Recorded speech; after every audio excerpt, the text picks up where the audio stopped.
guys, it's Cookies. Welcome back to my channel. Today I'm back with another tutorial. Have you ever wanted to add your own Twitch integration spawns for 7 Days to Die? The Fun Pimps have all kinds of notes throughout their code that help make it easy, even for us beginners. You can create your own entities, rewards, and even create your own category in Twitch integration. First, you will need a program that allows you to edit XML. I'm using Visual Studio. You can use whatever works for you. Today we're trying to add a spawn with a little bit of everything. That way you'll have all the tools to create amazing and creative spawns to keep your chat active and let them feel like they're part of your game. We're also going to need a mod info XML and a config folder, and inside that config folder we're going to have a buffs XML, an entity classes XML, loot XML, game events XML, and Twitch XML. I know, it seems like a lot, but I promise if I can do this, anyone can. If you're using the TI starter pack, open your mod XML file. If not, go ahead and create one. Open bracket, close bracket, just like making a web page in the 90s. If 12-year-olds could do it then, we can do it now. The first three options you find in the examples are required: name value, display name value, and version value. Description value can also be used by UI. You may wish to have something there that makes sense for you. Be aware that some of these values can be seen in the UI. Once you have it all filled out, save and close the file. See, that was easy, right? If you'd like to attach a block or something else to your zombie, here's where we're going to do that. Open your buffs XML. And for our example, we're going to add a cow skull. First, we're going to copy the buff that we have in the example and then paste it down below and change the name. There are options for buffs that affect when they happen or what causes them to happen. For something that will be attached to our zombies, we're going to use onSelf buff start. How do I find the code or the model for the zombie I want? It's easy to find if you're on Steam. Go to 7 Days to Die, click that little cogwheel, and navigate to Manage. From there, go to Browse Local Files, open the data file, and drill down to the config folder.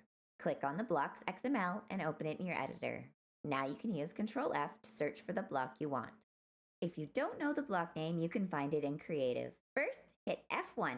Now in the console, type in CM and hit Enter. Exit the menu. Now go back into your character menu and you'll find a new section where you'll find all of the block names you'll be able to scroll through. I know the block I want is called Cow Skull, so that's what I'll search for. We're looking for the property name model, and we're going to copy the value. That's going to give us the location of the prefab we're trying to use. We're going to go back to our buffs and paste that location in. Local offset is how far away from the parent transform that this object will spawn. Local rotation is on the X, Y, and Z axes. Local scale, self-explanatory, but also on the X, Y, and Z axes. So if you don't change them all, you can really change the shape of an object. The parent transform is where the object will be attached to. I know that spine, head, and hand all work here.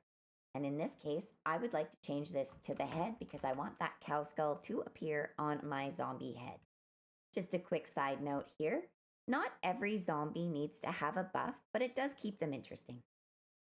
I'm going to save my buffs, and I'm going to close the blocks XML that I opened from my 7 Days to Die data folder. 2 down. Look at you. You're going to be a pro in no time. Okay, next is our entity classes XML. If you're using the examples, take a quick look at the top of the file and you'll see color name berry and a value. This is the RGB value, and next to it is an emission strength. So that emission strength is at 50% when it's 0.5 and 0 is no emission. I've also included an example to increase the length of your loot bag time, and this will affect all of the loot bags dropped. I've done mine quite long because I do play a little bit cheesy with my extra long days, and this time value is in seconds. Scroll down a little bit further and we find the entity spawns. This is where you'll see the toilet demo example. And just below that is where we are going to be pasting our new zombie spawn. I'm going to add a note to myself because I find it much easier if I do my documentation as I go along rather than trying to go back through later. And we're going to call this Cowlick Carly. From here, we need to return to our 7 Days to Die data folder, and we're going to go to our entity classes. We're going to scroll down until we find our first zombie. I've gone too far. This is the first entity you're going to find after the templates. And just to keep it easy, if you're following along, this is the one we're going to go with. You're going to want to copy everything within the entity class brackets. We're going to go back to our entity classes, down where we wrote Cowlick Carly, and we're going to paste that whole entire shebang in there. Here's where we want to change the name. We're going to call her Cowlick Carly. The user spawn type needs to be menu in order for you to be able to spawn it as a test in-game. The size scale we're going to change just a little bit so we can differentiate her from the regular zombie. We're going to keep her prefab the same. She's got alternate materials. We're going to leave those alone as well. I don't want to change any of her code when it comes to any of these gore tags. I can actually remove that whole section, and it's going to use that from the zombie template. So let's do that. We're just going to pull that right out of there. Now, her move, speed, and aggro. I do want her to be a little bit faster than your average zombie, Arlene, so we're going to move that up a bit. Up in the example is where you're going to find the base effects. And I'm going to go up and copy this entire section, go back down to my Arlene. This is where we're going to put buff. And now we're going to paste that section in. This is where we can change Arlene's health. I don't want my Arlene to have 1500 health. She's going to be terrible at that. Let's put her down to say 500. Now, this is why we didn't close the buffs. We're going to go back, take a look at what we called it.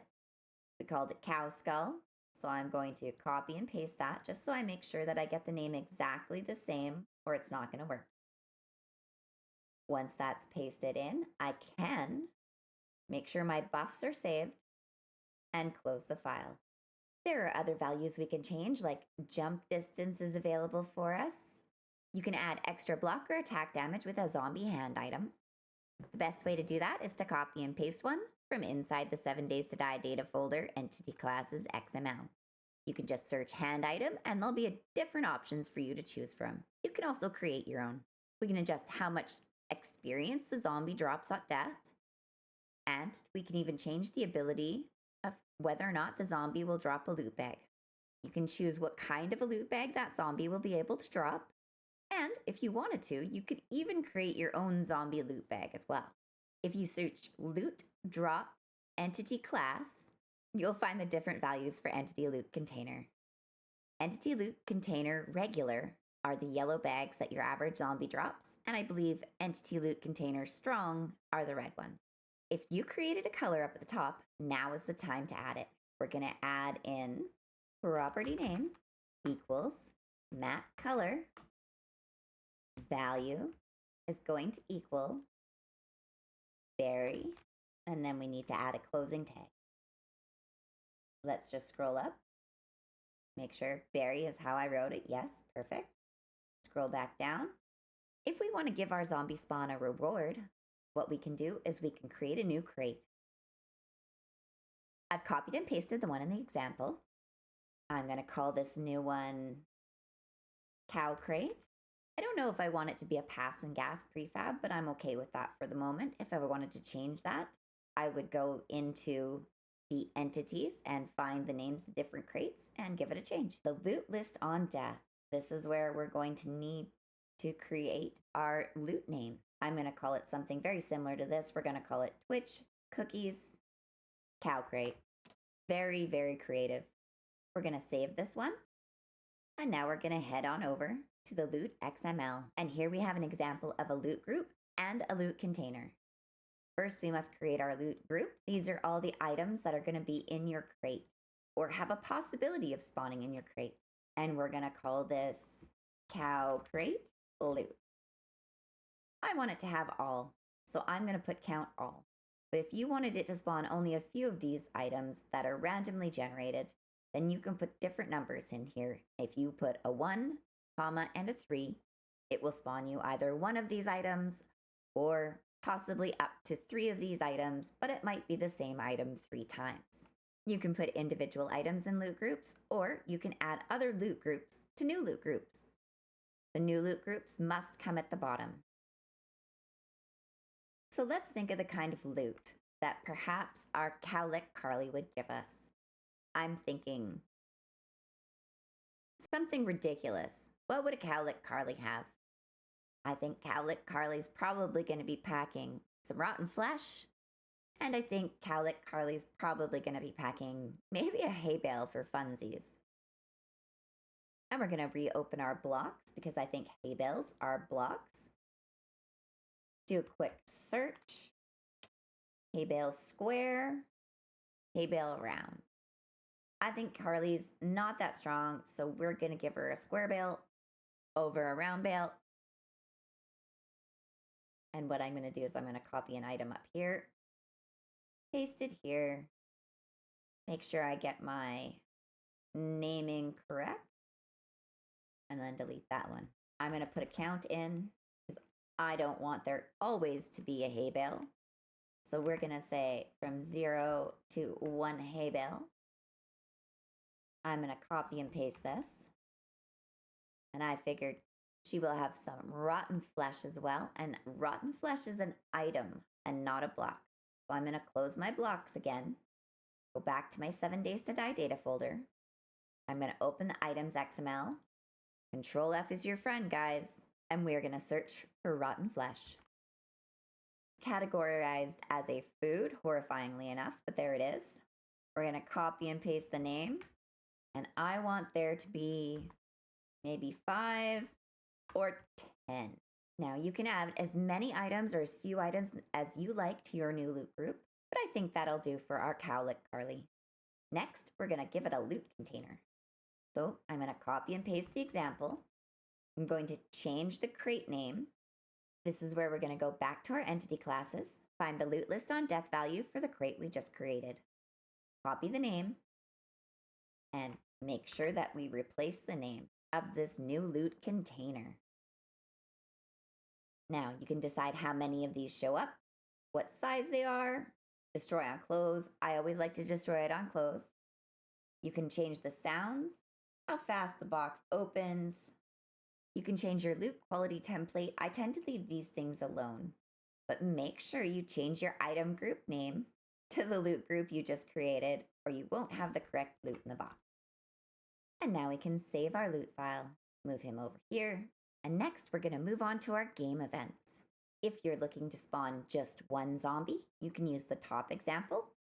And if you're looking to do something a little fancier, spawn a group of zombies or have a zombie that spawns a crate after its death, then you're going to want to use the example number 2.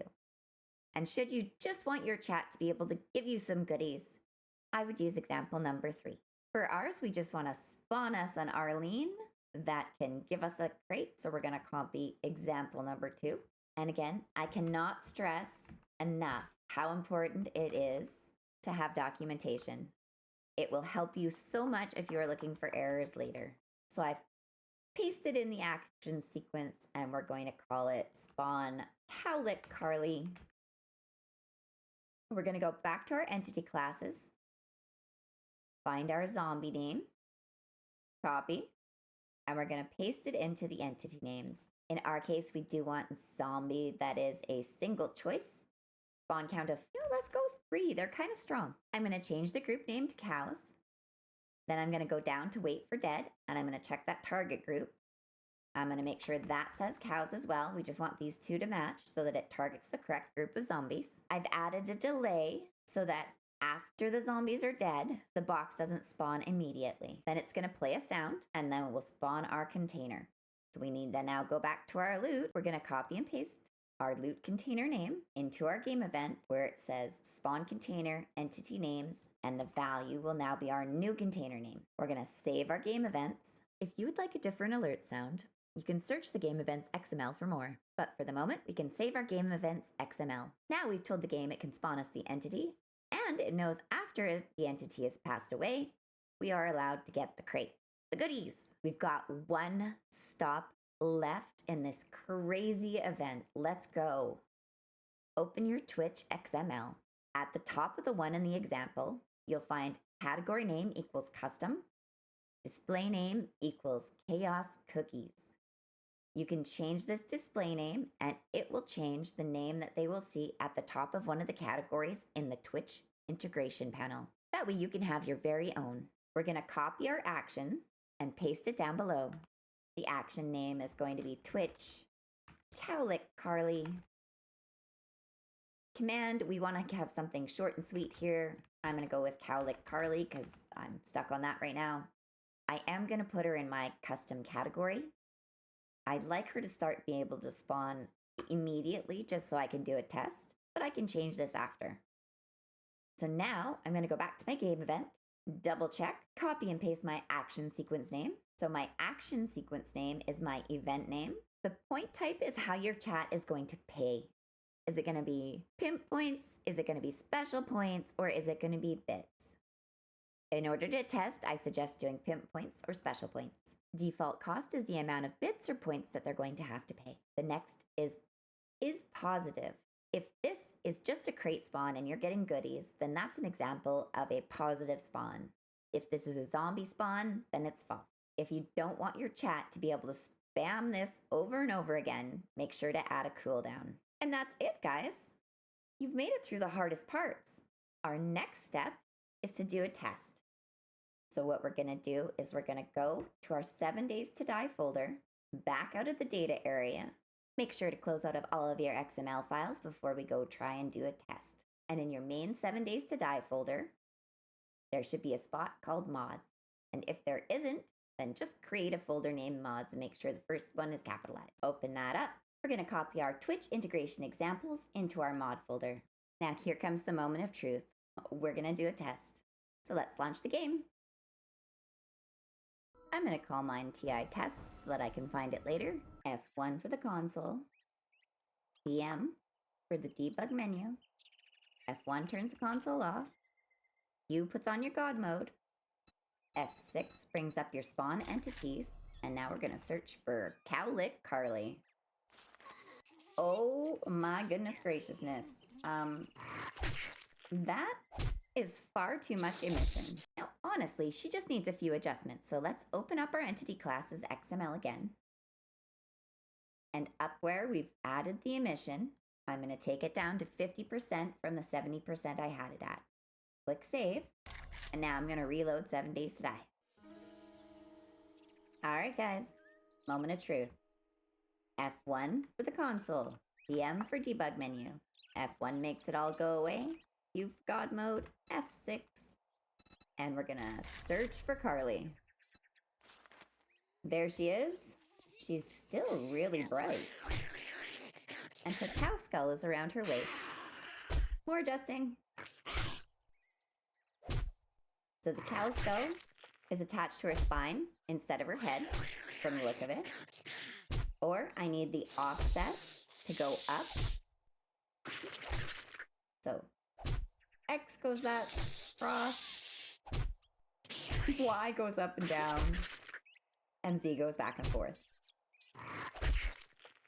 So we're going to go back in. I'm going to take the emission strength down to probably 3. And I'm going to move my buff offset to make sure that I've got it on her head and not her spine. Go back to the entity classes XML. Take this down to 3. Save it. I'm going to open up my buffs XML. Go to my cow skull. I did put it on head. So we need our local offset on our Y. Be maybe 1. Let's give that a try. It's definitely trial and error, but it is so rewarding when you get the result you were looking for.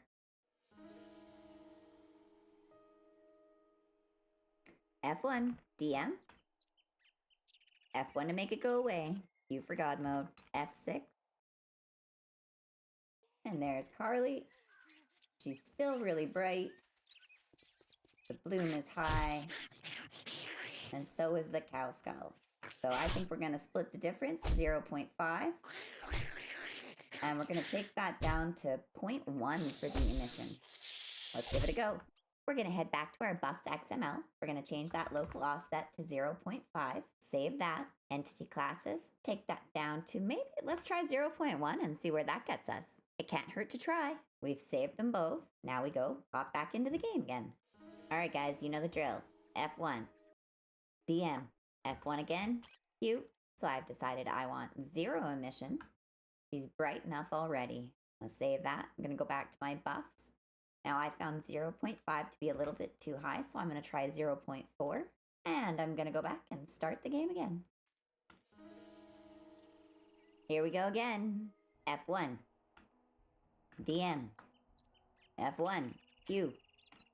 F6. Oh, she's still bright. All right, let's get down there. See where that Kelsko sits. Perfect. That's what we're talking about. So we know she works in game. Now the definite test. So I'm going to go F1. Kill all. Oh, look, we bagged one. Huh. Once we've tested and we know that our zombie will spawn in game, we're going to go ahead and we're going to log into Twitch. Click Options, Twitch, log in Twitch, click Activate your device, follow the instructions and authorize. You're going to hear a magic sound and that's how you'll know you're logged in. I always turn progression to no, and I use no cooldown when I'm doing my testing. Then what you're going to do is you're going to open your OBS or go into your chat on Twitch. Going to give yourself some PP with hashtag add PP space your name and the amount of PP you want to give yourself. Then the next thing you're going to do is you're going to type in the names that you want to test. So we're going to type in hashtag Carly.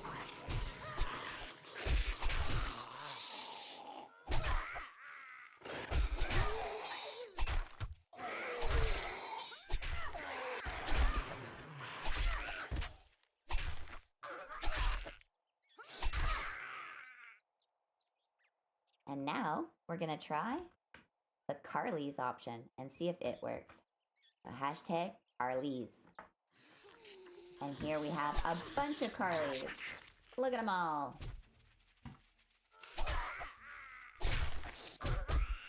Now for testing purposes, I'm going to type in kill all into the console. They're all going to fall down. Close my console. And there's my reward. Did it work? I knew it would. I'm so proud of you. I can't wait to see all the crazy entities you crazy beans come up with. Remember, this is a big project and mistakes are bound to happen. Take your time, be observant, and I know you'll succeed. As always, guys, it's been a slice, and I'll see you in the next video.